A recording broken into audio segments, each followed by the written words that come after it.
So guys, Reliance power limited ने कल के दिन अपने क्वार्टर 2 के रिजल्ट्स अनाउंस करे। रिजल्ट्स काफी लेट आए थे, लगभग 9:40 पर रिजल्ट आए थे और 10 बजे के आसपास कल हमने वीडियो लिया था रिलायंस पावर का रिजल्ट्स के साथ में।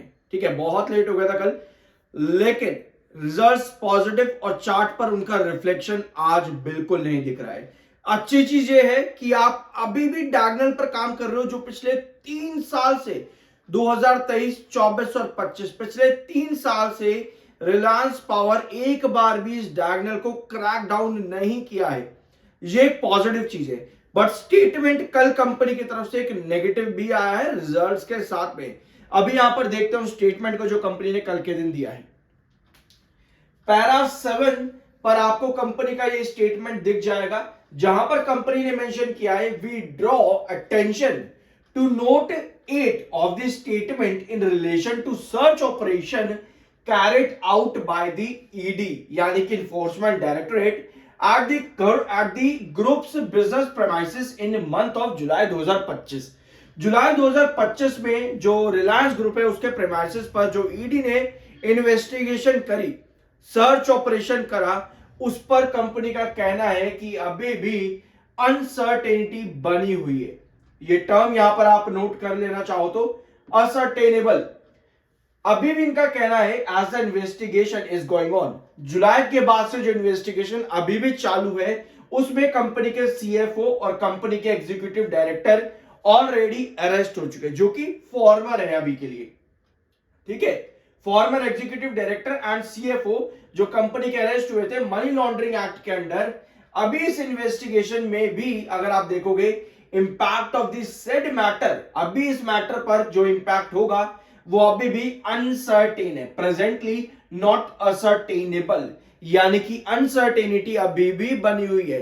तो ये एक नेगेटिव स्टेटमेंट कहीं ना कहीं बना है रिलायंस पावर में, जिसकी वजह से रिजल्ट्स का कोई इंपैक्ट देखने को नहीं मिला है। Our conclusion is not modified in the respect of this matter. Although company ने लगभग 8 से 9 बार क्लेरिफाई भी करा है कि अनिल अंबानी का पिछले 3.5 साल से हमारे ग्रुप पर कुछ लेना देना नहीं है, लेकिन रिलायंस इंफ्रा की कुछ प्रॉपर्टीज निकल करके आए जिन पर इन्वेस्टिगेशन चला, जिसके बाद से रिलायंस इंफ्रा बहुत ज्यादा गिर चुका है। रिलायंस पावर के लिए यह चीज जरूरी है कि कुछ भी पॉइंट यहां पर निकल करके ना आए। कंपनी ऑलरेडी 8 बार जो है क्लैरिफिकेशन दे चुकी है। सो अगर रिलायंस पावर में कुछ भी निकल करके नहीं आता, तो जो आपकी डायगोनल है, जिसके बारे में मैंने वीडियो के बारे में शुरुआत करी और पिछले 2-3 दिनों से हम उसके बारे में डिस्कस भी कर रहे हैं, इस डायगोनल के ऊपर रिलायंस पावर बना रहता अगर कुछ निकल करके नहीं आता है रिलायंस पावर से रिलेटेड। लेकिन एक भी नेगेटिव सेंटिमेंट रिलायंस पावर से जुड़ा हुआ निकला तो उस कंडीशन पर यह डायगोनल हमारी ब्रेक डाउन हो जाती है, जो कि 2023 से लेकर के एक बार भी ब्रेक डाउन नहीं हुई है। तो इस डायगोनल के ऊपर बने रहना रिलायंस पावर के लिए बहुत ज्यादा जरूरी रहेगा। एक छोटा सा ग्लिम्स भी ले लेते हैं यहां पर कंपनी के कल के रिजल्ट का। एक पॉइंट और नोट कर लो कि ईडी ने यहां पर कंफर्म किया है क्रैकडाउन ऑन अनिल अंबानी, क्योंकि 3083 करोड़ की और प्रॉपर्टी जो है अनिल अंबानी की इन्होंने यहां पर जब्त कर ली या उन पर इन्वेस्टिगेशन चालू है।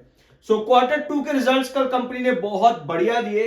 रेवेन्यू भी कंपनी का क्वार्टर ऑन क्वार्टर बेसिस और ईयर ऑन ईयर बेसिस पर अच्छा जंप किया और प्रॉफिटेबिलिटी भी कंपनी की क्वार्टर ऑन क्वार्टर बेसिस पर डबल, ऑलमोस्ट डबल हुई।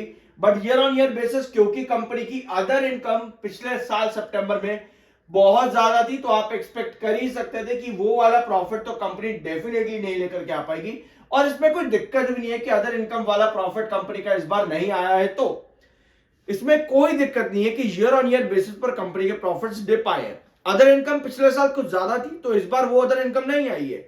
अल्टीमेटली कंपनी की profitability quarter on quarter basis पर बढ़ी है और शायद ईयर ऑन ईयर बेसिस पर भी बढ़ती अगर कंपनी की अदर इनकम ना होती पिछले साल। तो ये कोई नेगेटिव सेंटीमेंट नहीं है, रिजल्ट्स के अंदर सब पॉजिटिव देखने को मिला है। बट कहीं ना कहीं कंपनी ने जो एक स्टेटमेंट जारी किया उसके बाद से आज कोई रिकवरी या ब्रेकआउट नहीं मिला है रिलायंस पावर में। अभी भी आपका वार मार्जिन परसेंटेज जो है वो 100% है 6 मंथ्स में।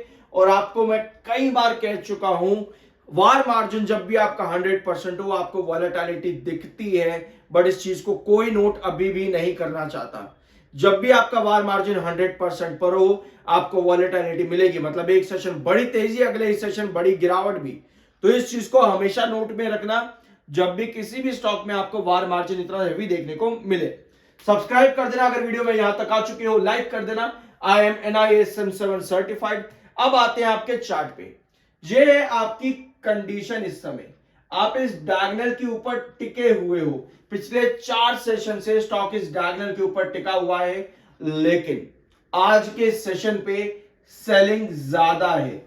अगर ये सेल ऑफ कंटिन्यू होता है और कोई भी नेगेटिव सेंटीमेंट रिलायंस पावर में आए, तो उस कंडीशन पर आप इस डायगोनल को ब्रेक डाउन कर दोगे, जिसका ब्रेक डाउन होना बहुत नेगेटिव रहेगा रिलायंस पावर में। मतलब ये है कि 3 साल में रिलायंस पावर ने जितनी भी तेजी दिखाई, वो मोमेंटम कहीं ना कहीं आपका टूट सकता है, जहां पर आपका क्रूशियल बेस बनता है अराउंड 36 पर। तो ये सेंटिमेंट आपके यहां पर पॉजिटिव रहने चाहिए, ताकि आप फिर से हमेशा की तरह, पिछले 3 साल की तरह, इस डायगोनल के ऊपर ही फर्दर ब्रेकआउट दे सको। इस समय 44 का आपका रिस्ट्रिक्शन है, क्रूशियल रिस्ट्रिक्शन, और मिड रिस्ट्रिक्शन आपका आता है 41.50 पर।